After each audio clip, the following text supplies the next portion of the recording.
Get the facts. Vote yes on 91. This advertisement produced by the Russ Belville Show and is not sponsored or endorsed by the Yes on Measure 91 campaign. You can't handle the truth. Entirely legitimate topic for debate. You have offended my family. Hey, this is great, man. And you have offended a Shaolin temple. One major responsibility is to encourage people to use less drugs. I know nothing. I support a change in law to end federal criminal penalties for possession of up to 1 ounce of marijuana. We don't need no stinking budget. Homosexuality, no. Immorality in general. How in the century you have slurred the meaning of the words we, the people. Be warned, this is not your mother's marijuana. You could ask yourself a question. Do I feel lucky? Or do you, punk? I want to ask you a bunch of questions. I want to have them answered immediately. Surely you can't be serious. I am serious. And don't call me Shirley. Radical Rant. Welcome back, everyone. 46 after the hour. And in today's Radical Rant, we're taking a deeper look at Clatsop County District Attorney Josh Marquis, who goes by the Twitter handle Coast DA, at Coast DA, if you'd like to ask him some questions. We're going to talk about the DUI case of one Samuel Martin Kitto. And the reason I want to focus on this, of course, Josh Marquis is the leading spokesperson for the No on 91 campaign. He was in the Great Oregon Pot debate, coming off as smarmy and kind of dickish. You really got to see it to appreciate it. And he's made a point throughout his arguments that our marijuana legalization initiative, Measure 91, does not contain any sort of standard for impaired driving. Unlike the Washington legalization that went forth with a 5 nanogram per se DUID law, we have kept the existing DUI law and directed the Oregon Liquor Control Commission to start scientific study on what should be an impairment limit. Not some number picked out of thin air that satisfies politics, but some actual real science behind detecting marijuana impairment behind the wheel. Marquis has tried to point this out and use it as a negative against 91, saying they have no limit for stone driving. They have no limit for how in the hell will we ever catch the stone drivers? Now, let's ignore for the moment that in Washington state, drugged driving arrests went down from 1,600 the year before legalization to 1,300 the year after legalization. Drugged driving arrests dropped by 300, even with a 5 nanogram standard. Let's ignore that, because if we bring fact, science, reason, and logic into the debate, then Marquis loses already, and I still have another 10 minutes to kill. So this case, the Samuel Martin Kitto case, Kitto case, is one that was brought to my attention in August, end of August, by the headline in our local paper, the Oregonian, "If Oregon legalizes marijuana, how will it keep the roads safe?" And it has the head-on collision picture from the Kitto case. Now, in the story, they point out that this young man, Samuel Kitto, was driving, had fallen asleep at the wheel. His car then ran headlong into another car. There were 2 people in the other car who were both injured, one very seriously. And then there was Kitto and his 3 passengers who were all injured as well, broken bones and such. The prosecutors, and that would be Josh Marquis, the district attorney, and is it Ron Brown, I think the guy's name, the deputy district attorney, were convinced that Kitto caused the crash while high on marijuana. And so they charged him with assault and driving under the influence. Now, Kitto's drug tests came back from the Portland hospital. They took 2 samples of blood, set them to a private lab. One of the tests showed scant levels of meth and ecstasy, which Kitto admitted himself that he'd used 3 days earlier. The tests also came back positive for 9-carboxy-THC. That's the metabolite, the inactive byproduct of marijuana. But according to Robert Hara, the forensic toxicologist who analyzed Kitto's blood, and in testimony said, quote, "The THC parent drug which is active, was not there. No active THC in blood. Would not have even been a DUI under Washington's 5 nanogram DUI limit. Had 0 nanograms in his blood. Now, the tests do say that it was likely he had smoked marijuana within the last few hours. But by themselves, they could not prove he was high at the time of the crash. Now, did that cause District Attorney Josh Marquis to realize that, my goodness, kid had no pot in his system? A charge of driving under the influence of marijuana wouldn't be appropriate in this case. Ha! No, of course not. Marquis went on to prosecute this trial, couldn't get the serious assault charges to stick, but did get the marijuana DUI to stick. And because of that marijuana DUI charge, Samuel Kitto, age 19, is now a felon for life. For the rest of his life, will have trouble getting jobs, will have trouble getting loans, licenses, security clearances, and is currently serving 4 years in the Eastern Oregon Correctional Facility in Pendleton, Oregon. Now, I am not here to excuse a wreck. This was a serious wreck. Some people were seriously hurt. But try the kid for what happened. They were at a party the night before. They stayed up late. They got up the next morning.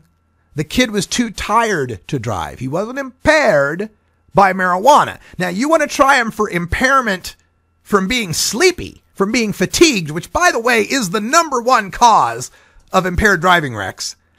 By all means, do it. And if you can get a conviction of driving too sleepy and the kid's a felon for life, fine. But he used the scare of marijuana to get a felony conviction for this kid for 4 years. And if that wasn't bad enough, folks, here is the final line in the Oregonian story. Quoting District Attorney Josh Marquis. Quote, "In fairness, I can't say this guy was entirely under the influence of marijuana. I think the jury wasn't all that sure either." End quote. The district attorney admits that he cannot prove that in his mind, beyond a shadow of a doubt, that the guy was under the influence of marijuana, and still puts him in prison for 9 years and ruins his life. Okay, Russ, this just might be, a case where you, as a marijuana guy, are taking personal offense to this. The kid did get high. He did admit going to a party, a rave the night before. He did drive his car too sleepy. He was fatigued. He fell asleep. He went across the center line. He hurt somebody. So I decided maybe we ought to look at some of the other cases that Josh Marquis has prosecuted. Now, I can't say for sure he was the lead prosecutor in this next case. Maybe it was the deputy DA, but it was Clatsop County. It was Astoria, Oregon. See if I can find this story for you. Find the right story. Where are you? Oh, I got to find the other guy's name. Sorry, I thought I had this one pulled up. There we go. That's the link. Let me just read you this little story. Astoria man sentenced for DUI crash that injured his wife. This was this month, folks. This month in Astoria, Oregon, Clatsop County, Circuit Court. An Astoria man who injured his wife in a crash while driving under the influence of marijuana and alcohol in mid-April was sentenced Friday in Clatsop County District Court or Circuit Court. John Nemi, age 67, from Astoria, was sentenced to 2 years probation, 2 days in jail, 30 days house arrest, and 1 year's driver's license suspension. The sentence stems from him pleading guilty to fourth degree assault, driving under the influence of intoxicants, and second-degree criminal mischief. He was on his way home from a dinner and auction with his wife when he drove and struck a retaining wall in his Mercedes-Benz. The cops had to use the jaws of life to free the wife from the car. And basically, the toxicology test, you remember the Sam Kiddo kid who got the DUI marijuana 4-year felony prison time with 0 THC active in his system? This 67-year-old guy who drives the Mercedes, his blood alcohol content was 0.15. Twice, more than twice, almost twice the legal limit. Almost twice the legal limit. Now, it's kind of apples and oranges, because in one case, you have a 67-year-old guy driving a Mercedes from a upper crust dinner and auction in Astoria who only ran into a wall and only hurt his wife. And in the other case, you've got the kid who was driving, what is this, a Subaru? Who ran headlong into another car and hurt 6 people, one of whom in the other car, by the way, just so happens to be a millionaire member of New York Governor Andrew Cuomo's cabinet.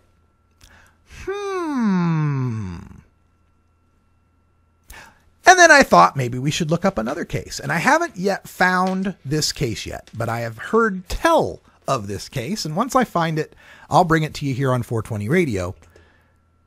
But I've heard allegations that there's another case from the same rave where Samuel Kitto had partied the night before, where one of the other ravers got into his car, drove it off of a dirt road, ran over some of the people who were in their tents at the rave, injuring them, who was high at the time.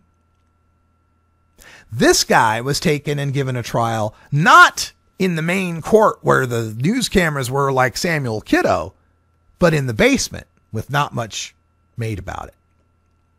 Where Samuel Kitto was initially arrested and held on a $500,000 bond, this other guy was arrested and then released on his own recognizance.